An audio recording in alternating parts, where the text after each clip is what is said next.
شديدة وعنيه قاب كذا لو دقي اتما حيدا إركيو سيدا في أرحبه. السلام عليكم ورحمة الله وبركاته. kulanti wacan wanaagsan markale video cusub channelkaad nagala socotaan waxaa faamil anigu musay soo dhawaada maalin wanaagsan habeen wanaagsan subax wanaagsan duhur wanaagsan casir wanaagsan kullu shay wanaagsan asxaabtii cusub soo dhawaada asxaabta hore joogso kala soo dhawaada dhammaantiin soo dhawaada dhammaantiin aad wada jeclahay insha Allah waxaana wada qisada kor fadlan channelka ta ku subscribe no like share comment saxbada la wada qaada masantaa subscribe ku jireen oo la gareen oo share gareey dhammaantiin basati dhammaantiin aad wada jeclahay insha Allah markasta email kasta u ducee qof kasta oo muslim oo naga xanuunsanay inuu Ilaahay caafimaad taam noo siiyo insha Allah noo bilaabo qisada waxa aadayna maanta dalka Mexico insha Allah waxa hello reer Mexico qofka Mexico joogo oo fiirsanay soo dhawaa insha Allah qisada waxay ku dhacday ilmo yar oo lagu magacaabo Zayl waa 3 jir Zayl iyo familigiisu waxay ku noolaayeen caasimada dalka Mexico waxay ahaayeen family iska nolol maalmeedkooda iska shaqeysto hooyadiis waxay lahayd asiga ugu weynaa iyo uurkii labaad oo ilmihii labaad uurkiisa ay lahayd markasta waxa sida yani intaysan dukaan weyn oo lagu iibiyo cunooyinka intaysan furin ka hor subax kasta aabihiya wuxuu wadi jiray iskuulka waxaa dhacday in 2018 subax aroortii hore waliba 8 daqiiqado subaxnimo in meel yani jida isaga hor imaadeen nin lagu qiyaasay markaas yani sidoo aabiis uu sheegayo 32 sano jir camal ah ay iska hor imaadeen waliba ninkii oo salaamay yani qofaan iska sin maanta salaanta ku soo taagay adag soo qaadid inkastoo anaga muslim markaan assalaamu calaykum qofka ku qora wa calaykum assalaam laakiin aysan jirin yani in gacanta la isgaliyo hab la isku siisiyo qofka aan aqoon isku lahayn xitaa aan la socon qof taqaan qof kaligiis ka hor imaado adagtaasi ma yani waqtigan looga qaado salaam sida aabiis uu yiri ninkii wuuna salaamo yiri markuuna salaam kadib wuxuu noo soo taagay biyo waliba uu yiri hoodo biyahan caba aniga waxaan ku yiri biyo ma rabo ilmihi yaraa wuxuu yiri aniga rabo si ilmihi biyo cabay dhaytuugi hadana maalintii labaad hadana sidoo kale isla meeshii biyo nasiyo yiri biyihii waan diiday because waan baqday buu yiri markaan waxaan isdhaho yiri way ma jirto sabab maalin kasta ninkan intuu meesha istaago biyo idin siiyo soo marka waxaan dhaho yiri biyo ma rabno wiilkayga intaan soo socdaan la balami qof bini aadan ma dhigi kartid wax isii sidii maalintii labaad kaga gudubnay markaan iskuulka tagay oo intaan sii socdo soo dabagal yiri waan arkay iskuulka markaan gala macallimiintu aan la balami waliba waxaan yiri yani lama qof kale aniga lama siin karo ilmahan soo marka hayay dhaheen yiri waan ka soo tagay markii aan soo baxay meeshii ninkii maba joogaba markii hore daba socdo waan waaye maalintii iskuulka marka ugu dambeysay la arko waxay ahayd ilmaha sar 2018 waa maalintii ugu dambeysay oo la arko ilmihii sida macallimiinta sheegayaan waxaa la yiri ninkan wuu yimid markii cabaar lagu jiray 2 saac iyo 3 saac wax dhiman camal oo yimid markuu yimid wuxuu yiri waxaan u baahanahay ilmahaas yar because maalintii day 1kii maalintii koobaad wuxuu weydiiyay magaciisa u sheegay soo marka hadda magacu heestaa magacu meesha ku gale wuxuu yiri waxaan u baahanahay ilmahaas yar macallimiinta siday ku doodaan waxay yiraahdeen ilmahaas maxaad kaga baahan tahay ilmahaas yar aabihii shil buu galay soo marka anun buu yiri soo wad wax kaasa waxaan ka shaqeeyaa dukaankiisa because reerkan wuxuu ku arkay dukaanka ayagoo gaday waxyaabo far badan ninkan dabagal dheer ku sameeyay ninkii ilmihiisaas loogu soo dhiibay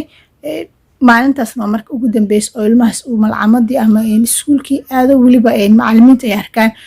waalidkiisna ay arkaan 2018 markii yani bartankiisu ahaa ninkii marka waxa lagu magacaabay afduubaha Georgia 32 jir waaye wuu soo watay ilmihii habeenkii sidaas ku haystay waalidiintiisa waxay yimaadeen iskuulka markay yimaadeen macallimiintu waxay u sheegeen in ninka ay u soo dirsadeen ay ugu dhiibeen waliba aabahi uu shil galay saas daraaddeed marka uu ugu dhiibay aabahi wuu dareemay in ilmihiisa yar la afduubto waliba ninkii dabagala aabahi wuu dareemay in ilmihiisa yar la afduubto waliba afduubto ninkii subaxii hore dhan soo dabagala in ninka subaxii soo dabagala afduubta aabihi wuu dareemay isla markiiba wuxuu maaga booliska waa laakiin intuusan booliska wacina waxaa telefoonka soo wacay ninkii oo ku yiri waxaan rabaa in ani adiga aan wada hadalno weliba aan kulano waxaad igu imaanaysaa meel hebel xaafadda meel ka mida laakiin guryo qadiimi ee ku yaalaan weliba meelo dhisma ka socda dhexdooda ku bilamay aabihii waad dareemi kartiin qof yacni ilmahaagii markuu maqan meel kastoo lagugu sheego waa tegaysaa aabihii wuu baxay wuxuu u tagay ninkii wuxuu ku yiri soo dhawow ilmahaaga yar aanu igu gacan jira soo markeen adiga waxaan rabaa inaad anaga nala shaqaysid haddii aad diididna ilmahaaga yaran kaa dilayaa wuxuu yiri maxaan ka shaqaynayaa maadaama aad haysatid lacag yar oo aadan yacni wax si weyn aadan lahayn waxaan rabaa inaad nala shaqaysid weliba aad ilmaha yaryarada noo soo afduubtid si aan business kaga sameyno oo waalidiintooda aan lacag ku weydiisano ninkii wuxuu sireen ilmahaaga lagu soo denayso asiga isdhahay okay buu yiri wuu ogolaaday inkastoo taladu ku cadaatay laakiin haddana markii dambe wuu ogolaaday inuu ilmaha yaryar usoo afduubo si ilmihiis yar asiga uu ku helo isla maalintii labaad yacni afduubka wiilka maalintii labaad oo wuxuu bilaabay ninkii inuu tago meelaha la yiraahdo ilmaha kasoo afduub ilmihii uu keeno uuba 18 ku dhamaysto afduub ilmo yaryar 19 ku dhamaysto 20 baa waxaa la bilaabay ilmihii yacni markii hore hooyadiis boolisku wargelisay inkastoo aabihii ay ka qarinaysay aabihii ka dareentay shaki fara badan ay ka qaaday booliskina Mexico yacni saawada ogtihiin waxaa waaye badanaa waxaa ka jira kooxo oo drugska waxyaabo fara badan marka musuqmaasuqi aad u fara badan Mexico ka jiro isla markiiba booliska kumaysan dhiirin inay soo raadiyaan 18 uu ku dhamaaday 19 uu ku dhamaaday ilmihii asigoo weli la la'yahay oo aan gurigiis ku soo laabanin sanadka 19 bilowda dhamaaday 18kiina dhamaaday 2020gii bishii February waxaa dhacday in hooyadii ay la hadashay yacni warbaahinta ay ka shaqaysay gudaha dalka Mexico weliba iyadoo ku jira ilmo yar iga maqan 2018kii la watay haddana 20gii lagu jira soo marka ilmahayga inta soo maqan yahay booliska ma uusan qaadin talaabo ee markaas waan wargaliyaa ilmahayga waan u baqanayaa waxaan rabaa in la doodo warbaahinta markay ka hadashay ciidamadii boolisku xiblaan dadku ugu sarsaray in ilmihii yaraa la raadiyo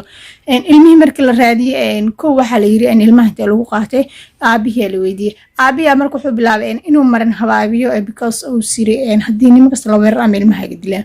wuxuu yiri ilmahayga lama qaadanin hooyaday baan siiyay soo marka ani ayadana isku dhacsanahay saas daraadeed hooyaday u siiyay ma jirto marka booliska wada kale u furan ma jirto okay bay yiraahdeen dhammaadkii 2020gii baa wax kasta isbedeleen markii subax yacni saqda habeenimo 4:00 habeenimo oo saqdi dhaxo ilmo yar oo meeyda la soo dhigay saldhigga booliska yacni magaalada ay deganayeen agtiisa ilmo yar oo meeyda la soo dhigay ciidamadii markii ilmo yar la fiiriyo baaritaan lagu sameeyay wuxuu noqday ilmo yar 3 jirka ahaa yacni ninkan hadda afduubaha noqday rakaatada looga dhigay inuu dadku soo afduubo si ilmihiisa loogu daayo ilmo yar oo zayl oo noqday oo 3 jirka ahaa uu noqday oo meeyda in la soo dhigay isla markiiba waalidiintiisa la koolgaray waalidiinta imaaday waxaa la tusay meydkii aabihii meeshuu ku qaracmay wuxuu bilaabay inuu hadlo marka uu yiraahdo nimankaas rakaat igu qabsaday ilmahana afduubi jiray wiilkayga markii laga qabsaday waxay yiraahdeen ilmahana soo afduub soo marka labadan maalin waan ka caajisay waan xanuunsanaa saas daraadeed marka waxay yiraahdeen ilmihiisa saas loo dilo nimankii la weeraray nimanka markii la weeraray waxaaba laga soo badbaadiyayba 2770 ilmo subhanallah ilmahaas ka business garan jireen qaar waxay ku jireen kooxaha muqaadaraadka iibiyo qaar yacni dad jirkooda ka ganacsada ilmaba wax bay ku dirsan jireen qaar waxay ka dhigan jireen tuugo inta la tababaro gadaal loogu celin jiray nimankii u shaqayn jireen ilmihii markii lasoo badbaadiyay ninka waxaa la yiri okay ninkii yacni madaxda ka ahay markaas shabakadaas madaxda ka ahay waxaa la yiri hadal maxay tahay waxa kugu koosgareeyay inaad ilmahan yar afduubtid weliba aad ilmahaas kadib gadaashi intaanoo ilmo afduubatid wuxuu yiri laba arrin bay ugu koosgareysay labada arrin markii hore kumaanan tala jirin inaan afduuba noqdo laakiin laba arrin baa igu qasabtay arrinta koowaad waxay tahay naagtaydu ilmo ma aysan ii dhalin soo marka aad u ilmo jeceshahay ani ayadana meesha aan iskala shaqaysanaa si ilmahan igu indhadoogsato tan koowaad tan labaad waxay tahay waxaa la yiri noloshaada ma dhali doontid soo marka noloshayda waxaan rabay inta aan noolahay inaan naagteeda ku qanciyo ilmo fara badan ay u aragto si ay isaga dhaadhicisa in anaga dhalna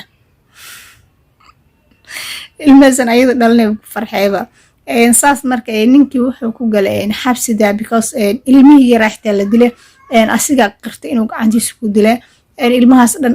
waxaa shil soo afduubeen wiilka aabiisi asiga soo marka ninkii oo yacni afduubaha madaxdu ahay waxaa lagu xukumay xabsi 80 sano oo xabsi ah waaba noloshiisaba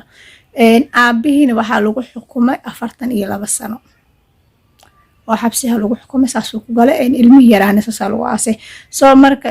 waaba nin ragab waayo because ninka dhahay xaaskeyga inaan qanciyaa rabay inkastoo horta ilmo aadan dhalin aan lagugu qancin karin oo horta qof kasta owlaad la-aan ilaah owlaad ha siiyo laakiin haddana hadduuba marba xaaskiisa farxadeeda ka fikire soo maba ahaaba qof xood maxaa jira boqolaal aan xaaskooda farxad iska dahay murugadeeda leba kabaha u gishta sida uu murji lahaayeen soo marka intaasna waa iska kaftan raali noqdaa waa maasantii dhammaantiin baqas intaanay ku egtahay insha allahu janal subscribe hala saar hala laagare hala share garey comment fiican insha allahu qofkii su-aal qaba insha allah Facebook ama Instagram ka igu soo gudbay dhammaantiin maasantii dhammaantiin waan wada jeclahay peace and love